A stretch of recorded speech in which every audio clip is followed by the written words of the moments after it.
दोस्तों आज बात करते हैं अरब मुल्कों के एक बड़े ताकतवर मुल्क की कतर की। अरब मुल्क का एक बड़ा ताकतवर मुल्क ने साफ तौर पर ये साफ कर दिया है कि अब वो अमेरिका के झांसे में नहीं आएगा और ना ही अमेरिका का साथ देगा और ईरान से दुश्मनी मोल नहीं लेगा। इसके लिए उसने यूएस का हाथ छोड़कर ईरान का दामन पकड़ लिया है और ईरान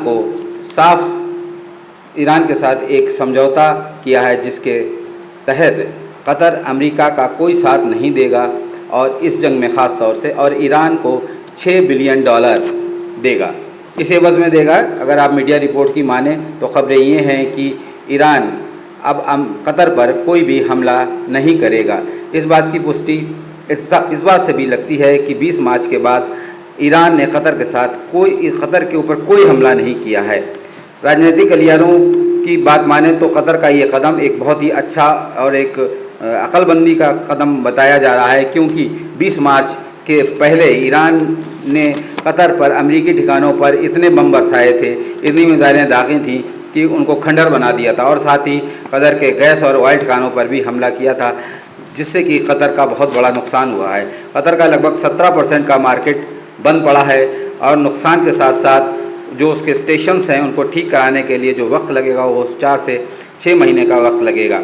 अब अमेरिका की ये दूसरी हार है। पहली हार अमेरिका की ईरान के साथ आसमान पर हुई जब उसने अपनी बैलिस्टिक मिसाइलों से यूएस का यानी अमेरिका के पसीने छुड़ा दिए थे, और अब पॉलिटिकल तौर पर भी ये हार बड़ी हार है, क्योंकि कतर एक अरब ममालिक का एक बड़ा हिस्सा है, एक बड़ा खंबा है और उसने अमेरिका का साथ छोड़कर ईरान के साथ दोस्ती कर ली है। अब देखना ये है कि इसके एवज़ में अब कौन से और मुल्क यानी इसके बाद अब कौन से और मुल्क ईरान से दोस्ती का हाथ मिलाते हैं।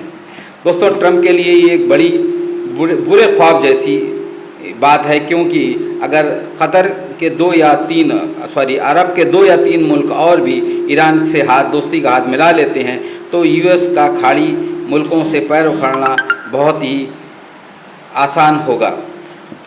यूएस का ऑयल मिशन शायद हमेशा ख्वाब ही बनकर रह जाएगा, क्योंकि यूएस ने जो भी आज तक किया है इन खाड़ी मुल्कों में वो सिर्फ़ और सिर्फ ऑयल के लिए ही किया। चाहे उसने गज़ा में हज़ारों मासूम बच्चों को, बुज़ुर्गों को, औरतों को मारा हो, चाहे उसने शमशान वहाँ बना दिया था इज़राइल को साथ देकर इसराइल के ज़रिए से, और उसने उसके बाद में अफ़गान पर हमला किया, उसके बाद उसने इराक़ पर हमला किया और इराक़ पे भी उसने यही बहाना था उसके पास कि सद्दाम के पास रासायनिक हथियार हैं, और मिला वहाँ पर उसको एक रासायनिक कील भी नहीं मिली, और उसने वहाँ पर लाखों मुसलमानों को, करोड़ों मुसलमानों को वहाँ पर मारा था।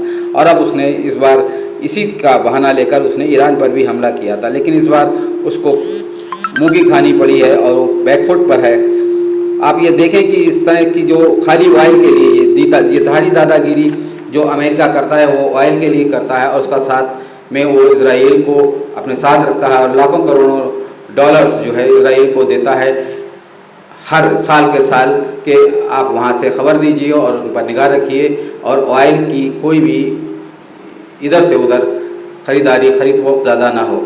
तो जो आतंक फैलाया है अमेरिका ने ये सिर्फ ऑयल के लिए, बाकी सब कुछ बहाने थे, और इसी बहाने से उसने आखिरकार ईरान पर भी हमला किया था। बने रहिए TZ न्यूज़ बुलेटिन के साथ। दोस्तों आपसे एक रिक्वेस्ट ये है कि हमारे वीडियो को आप अगर देखते हैं, सुनते हैं तो उस पर कमेंट्स ज़रूर करें, एक लाइक करें। कमेंट्स जो जैसा आपको लगता हो, अच्छा बुरा जो भी लगता हो, एक कमेंट ज़रूर करें। TZ न्यूज़ बुलेटिन को सब्सक्राइब कीजिए, लाइक और सब्सक्राइब कीजिए। बने रहिए। Have a nice day.